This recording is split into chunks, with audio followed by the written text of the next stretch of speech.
misty mountains cold, to dungeons deep and caverns old, we must away.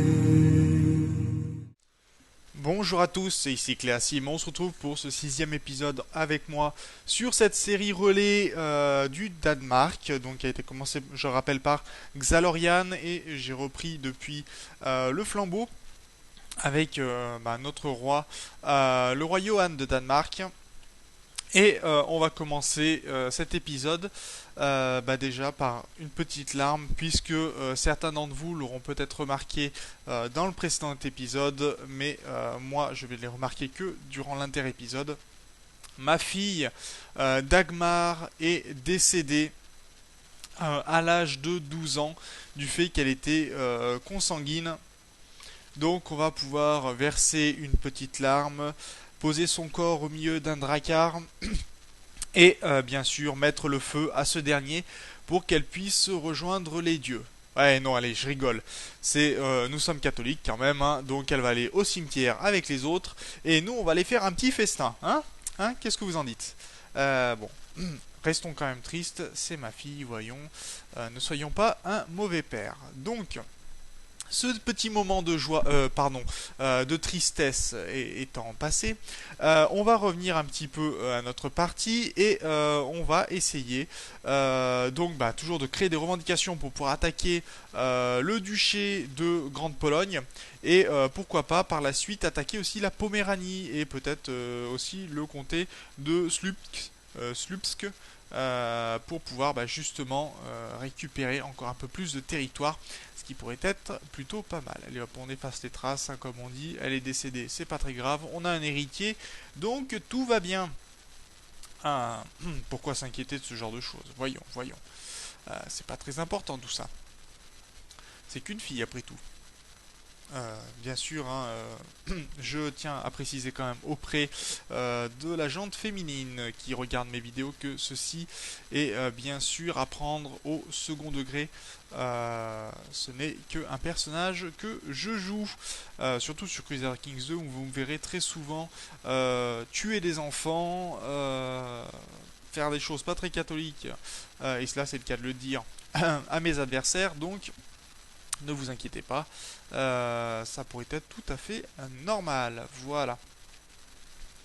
Alors, nous, on attend toujours tranquillement. Alors, aussi bien, si je peux, j'attaquerai directement la Poméranie pour récupérer ce duché-là. Alors, certes, il sera un petit peu loin de mes terres, ce qui me forcera à traverser tout ce territoire-là pour pouvoir l'attaquer.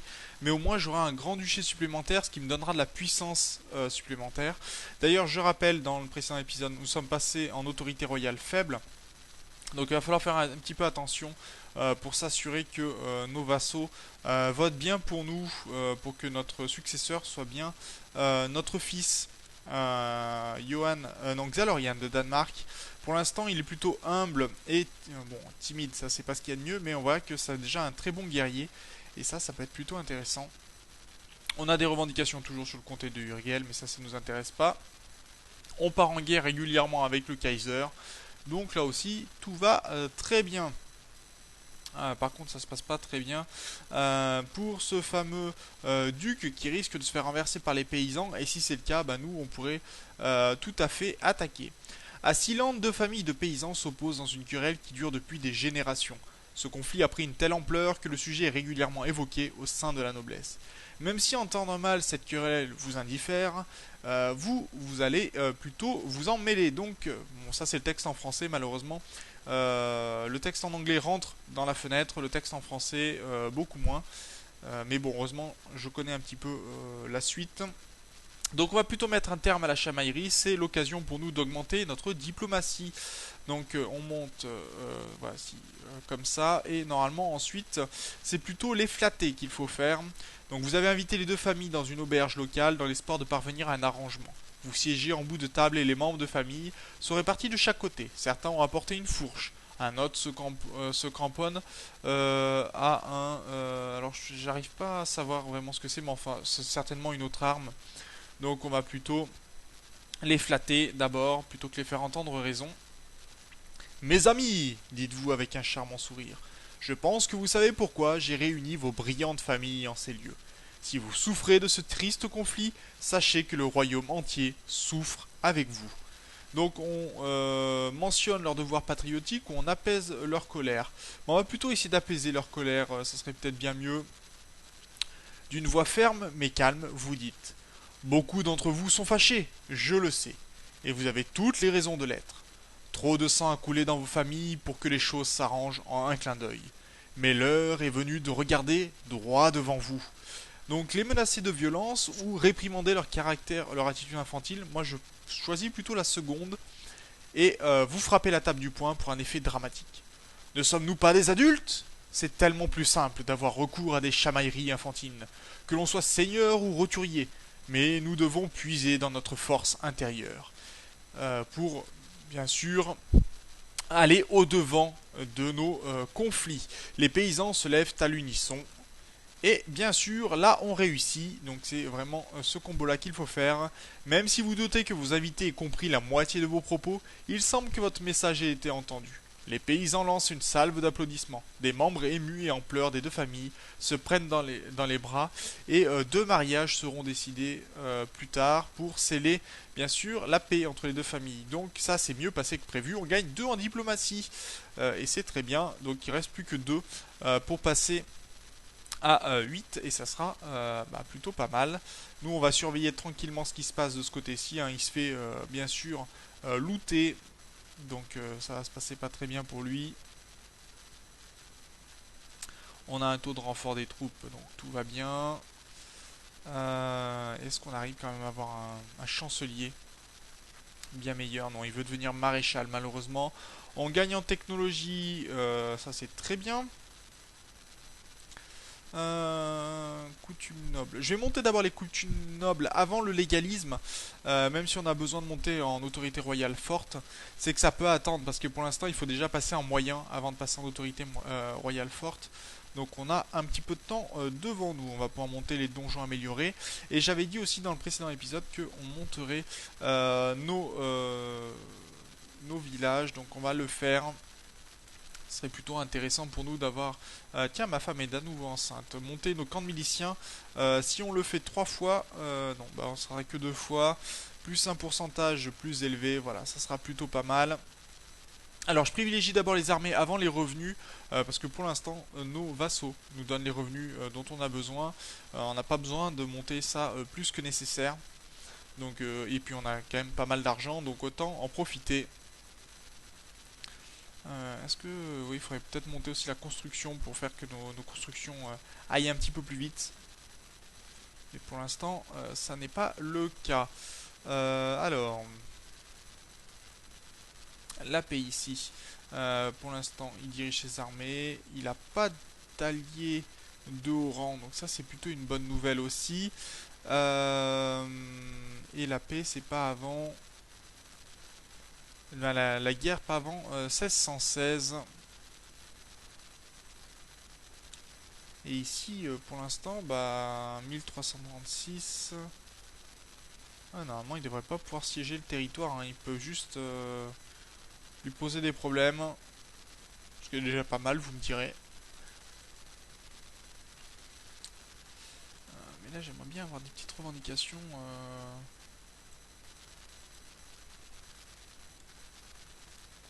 Changer de chancelier, vous voyez, prendre notre cousin, ça serait aussi pas mal, je pense. Malheureusement, ce sera pas pour tout de suite. On a aussi des revendications sur Urgel. Notre fils a des revendications sur, pour l'instant, la Suède. Et on a deuxième fils, Harald. Donc là, je vais changer un petit peu de nom. Et puis, je vais mettre un autre personnage, peut-être mon successeur, qui c'est Kodran, qui prendra donc la suite. Alors, attendez, je vérifie quand même parce que j'ai peur de faire des bêtises sur les pseudos. Oui, parce que bon, forcément, moi et ma mémoire des fois. J'ai mis Jazz sur ma série Blueberry, que je vous invite à aller regarder et qui sera bientôt diffusée sur la chaîne de Jazz, Jazz Gaming. Alors attendez, que je vérifie. Kodran, oui, c'est bien ça. Donc on va l'appeler Kodran. Et donc on aura deux enfants supplémentaires. Là par contre, bah, peut-être voir à faire assassiner cet homme-là. Qui sait, peut-être... Tiens, on a des chevaliers de Saint-Jean qui viennent d'être formés. Alors, les chevaliers de Saint-Jean sont à Saint-Jean-de-Compostelle, hein, pour ceux qui se demandent. Et malheureusement, il n'y aurait pas grand monde qui va vouloir venir dans cette guerre, et encore moins le maître espion. Ah, problématique tout ça. On passera pas les barres des 100%, donc il y a peu de chances qu'on réussisse ce complot. Et moi, ce que j'aimerais voir, c'est ce territoire tombé. Parce que pour l'instant, il peut rien faire hein, contre les rebelles.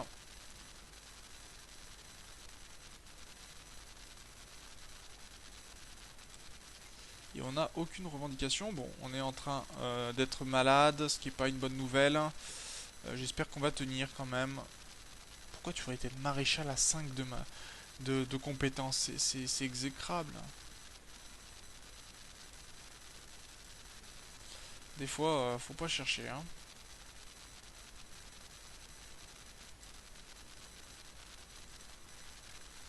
On pourrait revendiquer Urgel, ça serait bien, mais c'est vraiment trop loin et l'intérêt est vraiment limité de récupérer des territoires aussi loin. Si encore c'était pour un duché, je dis pas, mais là, un comté... je connaîtrai bientôt le secret, on va devenir érudit. Allez, le bourgmestre va repartir étudier à Constantinople.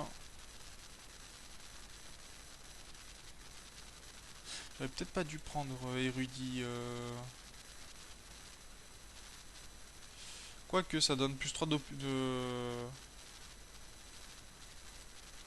Ouais, bon, plus 12, pourquoi pas, ça nous fera apprendre plus vite, mais l'intérêt est limité. On a deux filles à éduquer, donc on va pouvoir mettre notre premier duc de Poméranie. Très bien, en plus il est plutôt pas mal, hein, 10 de partout. Et voilà, ça c'est pas mal pour la première. Et pour la deuxième, on va pouvoir l'éduquer aussi avec le même. Est-ce qu'on n'aurait pas un autre duc La duchesse de Scanie pourrait être pas mal pour avoir un peu plus de territoire. Mais on a des bons ducs quand même hein, qui pourraient tout à fait faire partie de notre conseil. Malheureusement, on a des personnes qui sont plutôt hautes déjà. Enfin, il en manque toujours un peu, hein, mais notre nièce qui est devenue théologienne érudite, ce qui n'est pas forcément très intéressant. Et nous, on est en vie, ça c'est plutôt bien. On va autoriser le duel. S'il meurt, bah tant pis. Sinon, eh ben, on fera avec. Bah tiens, on a bien fait, on a gagné encore des technologies et ça avance, ça avance. Les coutumes populaires, je vais le faire avancer pour que ok. Pour que nos villageois, enfin nos bourgeois nous apprécient un peu plus. Et on a pas mal d'argent quand même. Bon, la Poméranie, pas encore. Et là, ça tombera pas. Et j'aimerais vraiment, vraiment que on arrive à avoir ces revendications.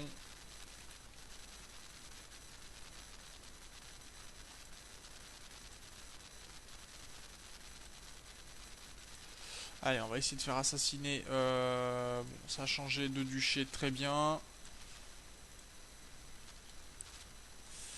Est-ce qu'on peut mettre un autre duc qui puisse progresser, notamment ce...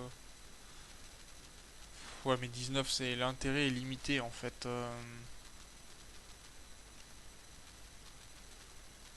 Non, on va le mettre en Poméranie, tant pis.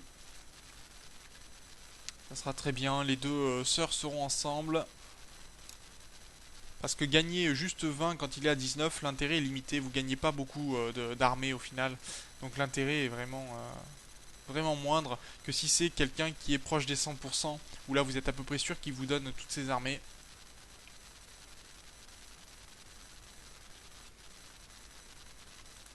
Et toi, tu veux pas des revendications quelconques?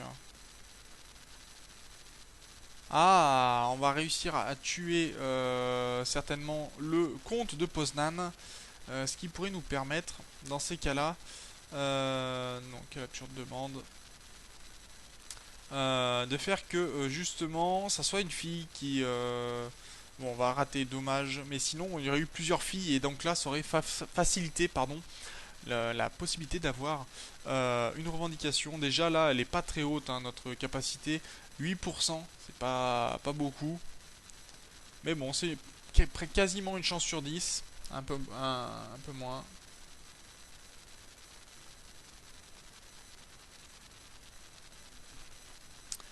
Alors, bon, encore des paysans qui se sont soulevés, très bien. On va lever nos troupes et on va aller s'en occuper de ces rebelles. Allez, on scie pour essayer de le faire tomber, le faire chuter, et qu'il se suicide.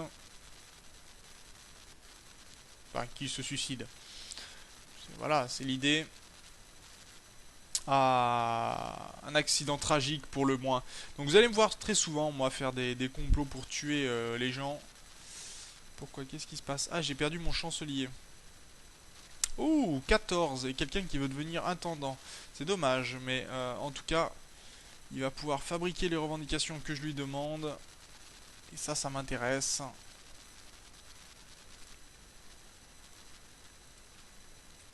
Allez, essaye de la fabriquer et de la réussir, s'il te plaît, cette revendication, qu'on puisse attaquer pour Poznan. Et peut-être même, pourquoi pas, pour d'autres revendications. Bon, toi, te tuer, ça serait intéressant, mais... gagner du prestige, non, on va aller...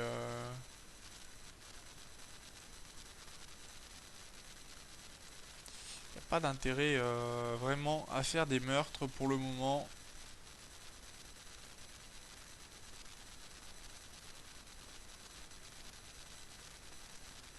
Est-ce que 42%, c'est déjà un petit peu mieux que tout à l'heure, je crois. Et est-ce qu'on aurait... non, 10%, 19% en plus. Ah, non, il n'y aurait pas grand monde, malheureusement. On dépassera pas les 60% et c'est trop juste pour que le complot réussisse bien. Notre fille nous a rejoint notre cour. Bah oui, en même temps, notre vassal a rejoint... Non, pas du tout. Bon, pourquoi pas.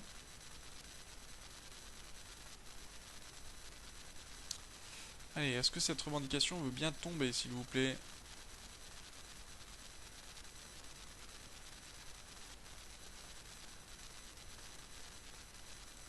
Avec 14, là, on va avoir du mal à avoir mieux pour l'instant, hein.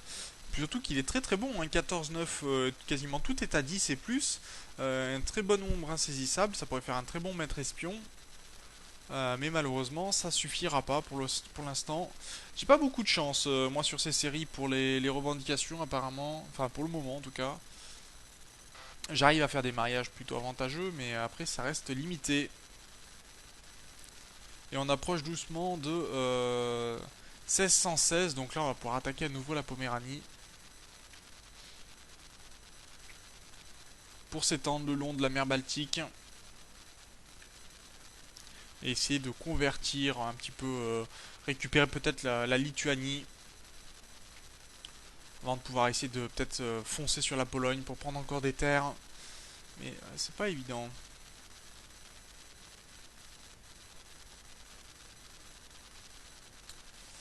Ah, je sais pas ce qu'il fait l'empereur pour l'instant. Est-ce qu'on a des antipapes? Non, pas d'antipapes de présent. Volgast a été converti, ça c'est très bon, ça par contre. Ça veut dire que voilà, les territoires commencent petit à petit à devenir de notre religion.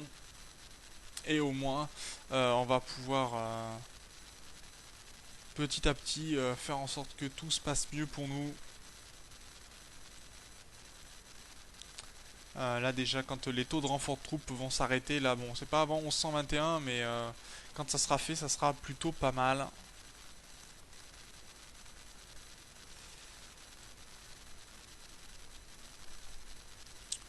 Ah, c'est pénible ça, on est passé à 14%, ça fait quasiment une chance sur 6. Mais pas suffisant. Vraiment pas suffisant du tout pour qu'on puisse avancer.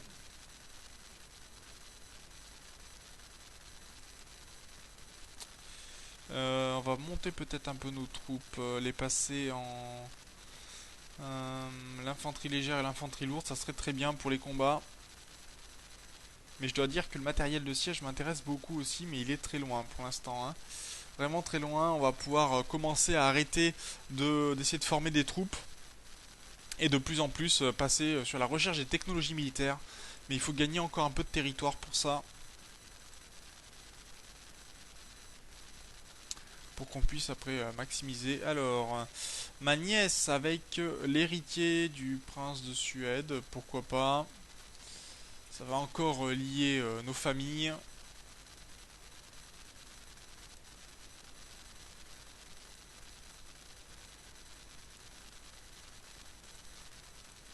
Est-ce qu'elle aime son mari? On sait même pas en fait si elle aime son mari.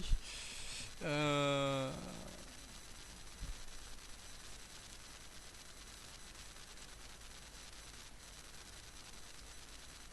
Ouais, pourquoi pas. En tout cas là, est-ce que ça se passe plutôt bien cette guerre? Pour elle, apparemment, ça a l'air de se passer même plutôt pas mal, hein. 75%, elle est en train d'écraser le roi de Pologne. En même temps, le roi de Pologne a perdu encore des territoires. C'est le deuxième qui perd, un pour la Bohême, un pour...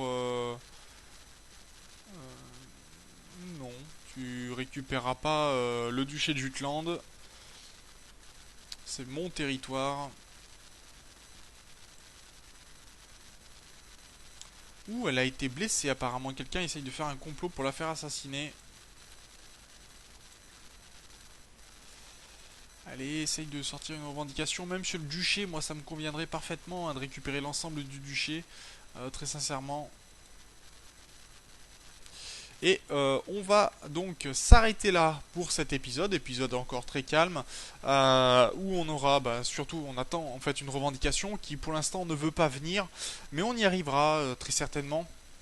La récupérer, on va profiter dans le prochain épisode d'attaquer la Poméranie pour reprendre le plus gros du duché qui est ici. Et ça va être très bien parce que vous voyez qu'il y a un sacré duché, le duché de Pruténia, qui permettrait d'augmenter d'autant notre royaume. Donc sur ce, moi je vous remercie d'avoir regardé cet épisode, je vous dis au prochain, d'ici là, portez-vous bien, salut!